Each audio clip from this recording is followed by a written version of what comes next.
की सुरक्षा में भारी चूक। बाराबंकी में मंच तक पहुंचा हथियारबंद संदिग्ध, भीम आर्मी ने शख्स को दौड़ाकर किया बाहर। नगीना से सांसद चंद्रशेखर आजाद की राजनीति आज सुरक्षा के घेरों, धमकियों और हमलों के बीच डटकर मुकाबला कर रही है। लेकिन बाराबंकी के इस मामले ने फिर से रोंगटे खड़े कर दिए हैं। करणी सेना की खुली धमकी के बाद जब चंद्रशेखर आजाद मंच पर पहुंचे तो उनकी सुरक्षा की धज्जियां उड़ गयी।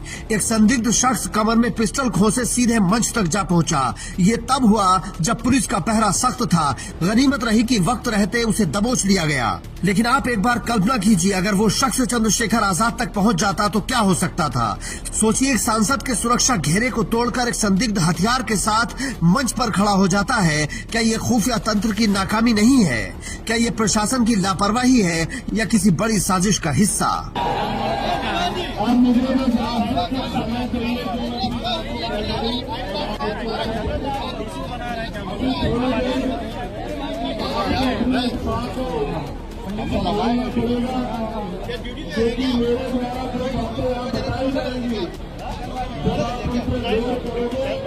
अच्छा, पंडित जी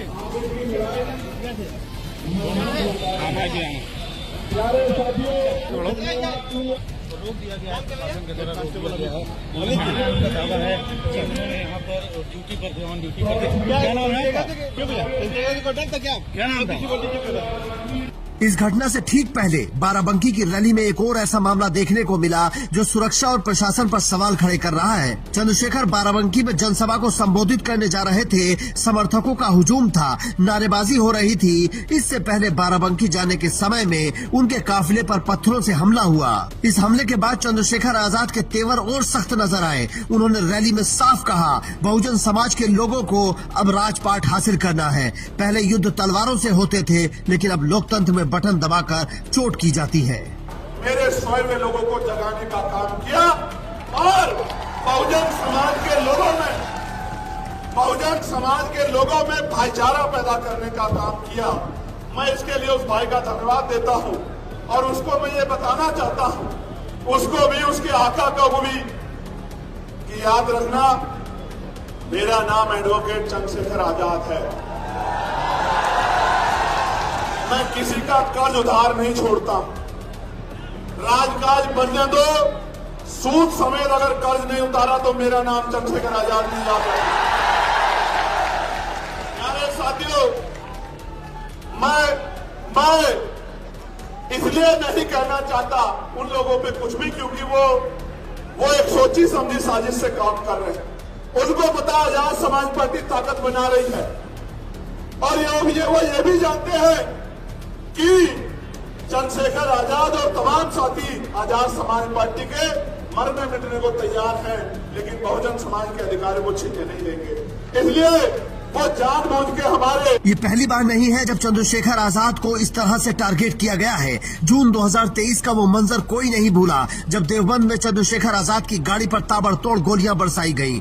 एक गोली उनके पेट को छूकर निकल गई। बीते दिनों जौनपुर की रैली से पहले जान से मारने की धमकी मिली थी, तब भी शेर की तरह दहाड़े थे। उन्होंने कहा था कि जहाँ कार्यक्रम होते हैं वहाँ से सैकड़ों मैसेज आते हैं कि मार देंगे, हत्या कर देंगे, लेकिन मैं इन सब चीजों की परवाह नहीं करता। जान एक बार जाएगी, एक ही जीवन है, डरकर क्या जीना, गोलियों से नहीं डरते और अपनों की लड़ाई जारी रखेंगे। इससे पहले जुलाई 2025 में भी पार्टी के सोशल मीडिया हेल्पलाइन पर उन्हें 10 दिनों के भीतर जान से मारने की धमकी मिली थी, जिसके बाद नगीना थाने में FIR दर्ज कराई गई थी। हाल ही के महीनों में चंद्रशेखर आजाद को मिलने वाली धमकियों का तरीका बदल गया है। अब ये धमकियां बंद कमरों में नहीं बल्कि फेसबुक लाइव और सोशल मीडिया के जरिए ओपन चैलेंज के रूप में दी जा रही है। कभी करणी सेना के नाम पर तो कभी किसी अज्ञात अघोरी के नाम पर। मैसेज साफ है कि अगला निशाना तुम हो। हाल ही में स्वाति अघोरी नाम की एक संदिग्ध फेसबुक आईडी से ट्रेन में घुसकर हमला करने और अगले शिकार का ऐलान करने जैसा डरावना दावा किया गया था, जिसने डिजिटल निगरानी और सुरक्षा तंत्र पर बड़े सवाल खड़े कर दिए थे। हालांकि इन गीदड़ भभकियों से चंद्रशेखर आजाद डरते नहीं हैं। चंद्रशेखर आजाद हर रैली और कार्यक्रम में शेर की तरह दहाड़ लगाते हैं। इन तमाम धमकियों के बावजूद चंद्रशेखर आजाद का कारवां रुकता नहीं है, क्योंकि उनके पीछे उन लोगों का भरोसा है